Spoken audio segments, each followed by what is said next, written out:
Bill पर प्रारंभ करने से पहले मैं आपका ध्यान असम में हुए बाढ़ और वहां पर लगभग 70 व्यक्तियों की मौत की तरफ आकर्षित करता हूं और इस सदन से बड़े पीड़ा मन से, बड़े दुखी मन से केंद्र सरकार से असम के लोगों के लिए एक विशेष पैकेज की मैं गुजारिश करता हूं। सर, मैं शुरुआत करता हूं इस बिल से। और अभी हमने आदरणीय मंत्री जी के वक्तव्य सुना और उनके बाद और इस संशोधन वाले बिल का विवरण पढ़ के साफ साफ पता चल जाता है कि ये सरकार शिक्षा विभाग को लेकर गंभीर नहीं है, सुधार नहीं लाना चाहती। ये सिर्फ एक दिखावा का बिल है, क्योंकि ये बिल एक संशोधन बिल है। आज से 2 साल पहले ये बिल लाया गया था, public examinations prevention of unfair act 2024। उस समय में भी एक यूजीसी ये नीट के 2024 के परीक्षा को लेकर पूरे देश भर में लोगों के मन में व्यापक चिंता थी। उस समय में भी इसी तरह आज जैसे मंत्री जी कह रहे हैं, सरकार ने इस बिल का इंट्रोडक्शन करते हुए ये कहा कि ये बहुत ही एक ऐतिहासिक कदम है, एक बहुत बड़ा कदम है और इससे शिक्षा विभाग सुधरेगा और इससे परीक्षा में जो पेपर लीक होते हैं अब नहीं होगा, अब किसी का साहस नहीं होगा। ऐसे कड़े दंड उस समय सरकार ने कहा कि 2024 के बिल में वो लाए हैं। तो जो 2024 के नीट यूजी पेपर लीक पे जो तहकीकात हुई, जो इन्वेस्टिगेशन हुआ, मैं पढ़ना चाहता हूं उसकी स्थिति आज क्या है, ताकि पता तो चले कि यह सरकार 2 साल पहले जो नीट परीक्षा को लेकर जो व्यापक भ्रष्टाचारी हुई उसको लेकर यह सरकार कितनी गंभीर है। बहुत दुख के साथ मैं कहना चाहता हूं कि एक अखबार में आर्टिकल आया 2026 में कि जो 45 व्यक्ति थे जो चार्जशीट हुए थे नीट यूजी 2024 पेपर लीक के मामले में, 45 में से 44 को बेल मिल चुका है। ये है इनकी गंभीरता, ये है इनके छात्रों के प्रति इनकी संवेदना।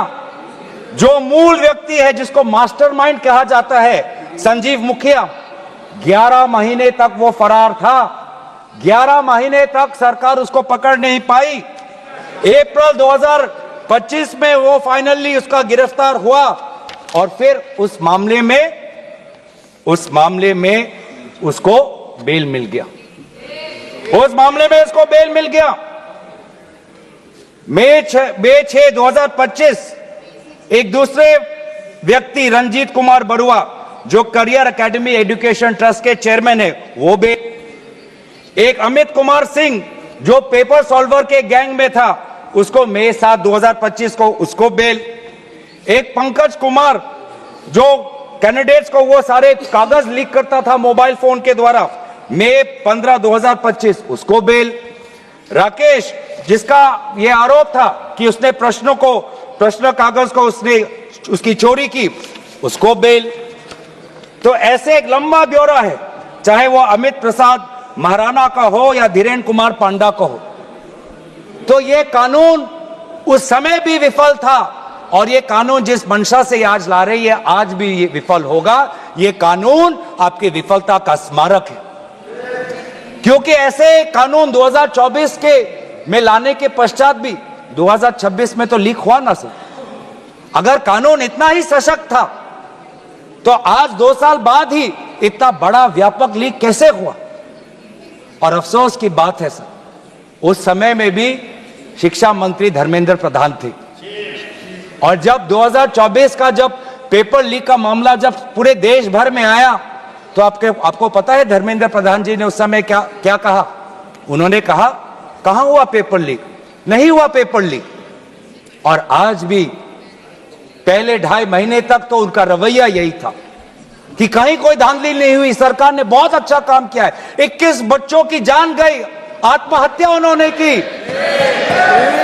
आपको शर्म नहीं आती इस सरकार को कि जिस मंत्री के तहत में 21 बच्चों ने अपनी जान गंवा दी, आत्महत्या की, जब उसने अपने मंत्री पद से इस्तीफा दिया, कल जब वो सदन में आए आपने उनको ऐसा माला पहनाया ताकि जैसे वो पाकिस्तान से जंग लड़के आए हैं, ऐसा माला पहनाया, ऐसा उनका वजूद उनको बड़ा किया मानो कि वो पाकिस्तान से जाकर सीमा पे जाकर जंग लड़के आए हैं।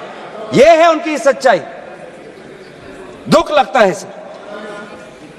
आज ये बात प्रधानमंत्री आते हैं इंस्टाग्राम के रील पर, वो अलग बात है कि जो पहली कैबिनेट बैठक हुई उस कैबिनेट बैठक में शिक्षा को कैसे सुधारा जाए, पेपर माफिया को कैसे खत्म किया जाए, पेपर सेटर के माफिया को कैसे खत्म किया जाए, पेपर सॉल्वर के माफिया को कैसे खत्म किया जाए, टेस्टिंग सेंटर के माफिया को कैसे खत्म किया जाए, प्रिंटिंग प्रेस के माफिया को कैसे खत्म किया जाए, कोचिंग सेंटर के माफिया को कैसे खत्म किया जाए, सिलेबस कैसे स्कूल के सिलेबस के साथ मिले, आउट ऑफ सिलेबस परीक्षा के पेपर ना आए, सीबीएसई के ओएमआर में धांधली न हो, इन सब चीजों पर व्यापक चर्चा करने के बजाय प्रधानमंत्री मोदी जी कहते हैं इंस्टाग्राम पर और ध्यान दो, इंस्टाग्राम पर और ध्यान दो।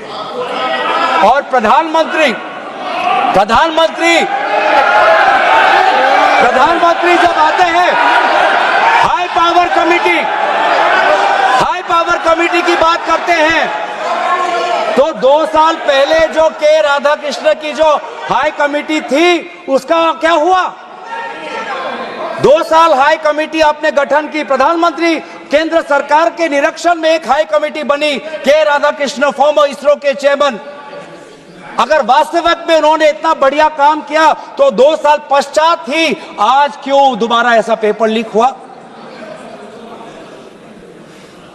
सरकार ये दिखाना चाहती है कि ये बहुत गंभीर है। पिछले कुछ दिनों में पता चला कि एनटीए के लगभग 47 लोगों को बदला गया। सर मैं इस सरकार से मैं ब्यौरा चाहूंगा कि वे जो 47 लोग हैं जिनको आपने ट्रांसफर किया या सस्पेंड किया, कौन है वो? क्योंकि एनटीए की जो एक्चुअल सैंक्शन कैपेसिटी है, एनटीए की जो सैंक्शन कैपेसिटी है वो 34 की है, 34 की सैंक्शन कैपेसिटी है। ये 47 कौन है? कौन है ये 47? 34 में से तो शायद 10-11 वैकेंसियां हैं, 24 ही है जहां पर लोग बैठे हुए हैं। तो ये जो 47 जो सैंक्शन, ये कौन है? जो आउटसोर्स करके अपने लोगों को लाया एनटीए में, वो लोग हैं क्या? उसका ब्यौरा मिलना चाहिए। हम जानना चाहते हैं, आपने एनटीए के डीजी को बदला और एनटीए के चेयरमैन को रखा, ऐसा क्यों? ऐसा क्यों? आपको एनटीए के डीजी पर विश्वास नहीं, आपने मान लिया कि शिक्षा मंत्री धर्मेंद्र प्रधान जी का इस्तीफा होना चाहिए, आपने ये भी मान लिया, तो आपको एनटीए के चेयरमैन पे इतना विश्वास क्यों? ये हम जानना चाहते हैं। सुनाई दे रहा होगा सर, एक विशेष संगठन के साथ जुड़े हुए हैं, उसका ब्यौरा देख लीजिए, एनटीए के चेयरमैन का ब्यौरा देख लीजिए। इससे पहले वह मध्य प्रदेश के पब्लिक सर्विस चेयरमैन के वो कमीशन के चेयरमैन थे और उस समय में भी धांधली हुई,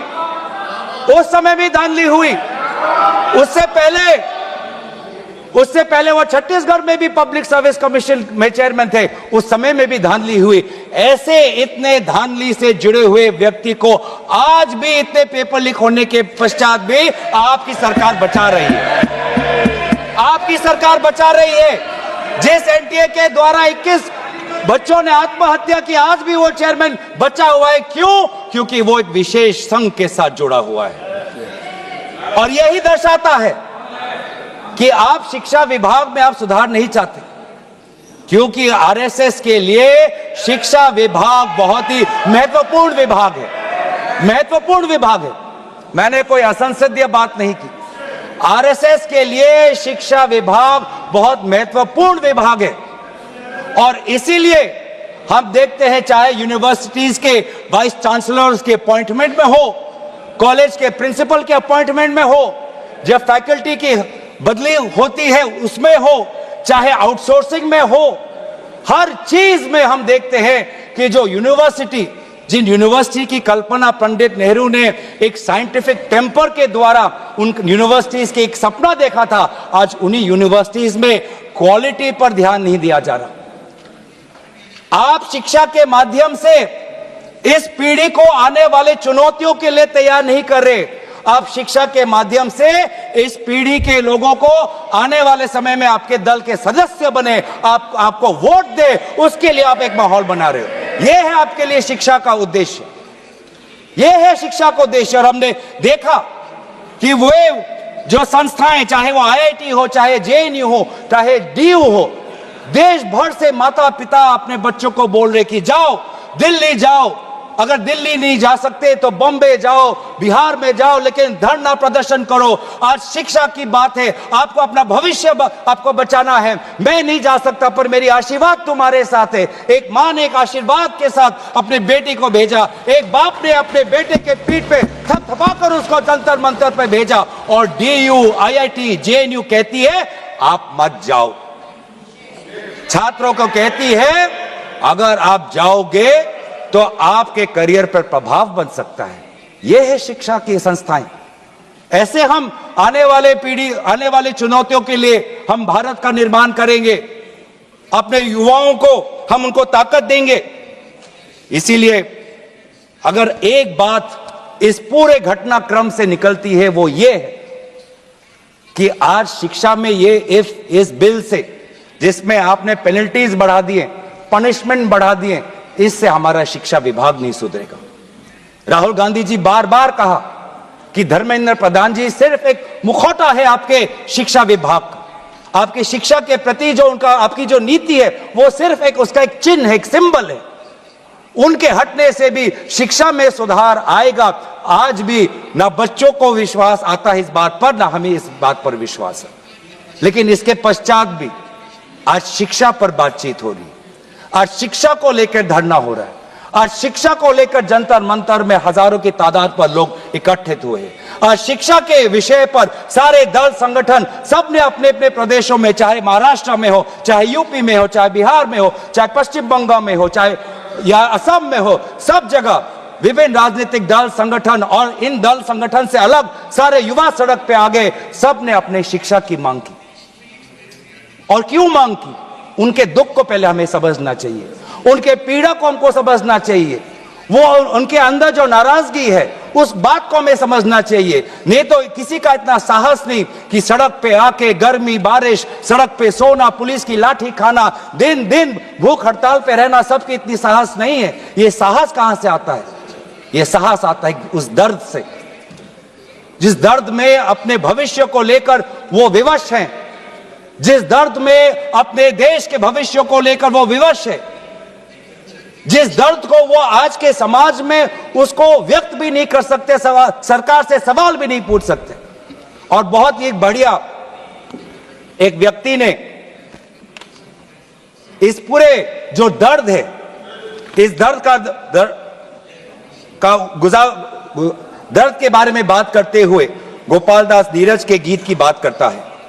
वो व्यक्ति, जिस व्यक्ति से राहुल गांधी जी मिलने गए, उसने कहा, उसने हमें याद दिलाया कि नीरज की वो पंक्तियां, स्वप्न झरे फूल से, मीत चुबे शूल से, लुट गए सिंगार सभी, भाग गए बबूल से, और हम खड़े खड़े बहार देखते रहे, कारवां गुजर गया गुबार देखते रहे। ये बच्चों की वो दुख है। क्या करें, हमारे पास पैसे नहीं है इतने कि हम पेपर खरीद पाएं। 30-30 लाख का पेपर हमें खरीदने के पास, हमारे पिताओं के पास इतने सामर्थ्य नहीं है। वो दुख है, वो नाराज है, और इसीलिए जब वो दुख से वो लड़ नहीं पाते तो आत्महत्या पर आ पड़ते। और NCRB में सर, आज देश की ये व्यवस्था, देश की असली ये है कि आज NCRB में, नेशनल क्राइम रिकॉर्ड्स ब्यूरो में, ये भी एक कारण है कि आत्महत्या हुई क्योंकि वो बच्चा एग्जाम में फेल हुआ। ऐसा भी एक कारण आ गया है। बच्चों की आत्महत्या, छात्रों की आत्महत्या लगभग 1 लाख से ऊपर बढ़ चुकी है। 1 लाख से ऊपर, जिसमें से 2000 ने तो साफ साफ कहा है, 2400 ने साफ साफ कहा है कि मैं फेल हो गया।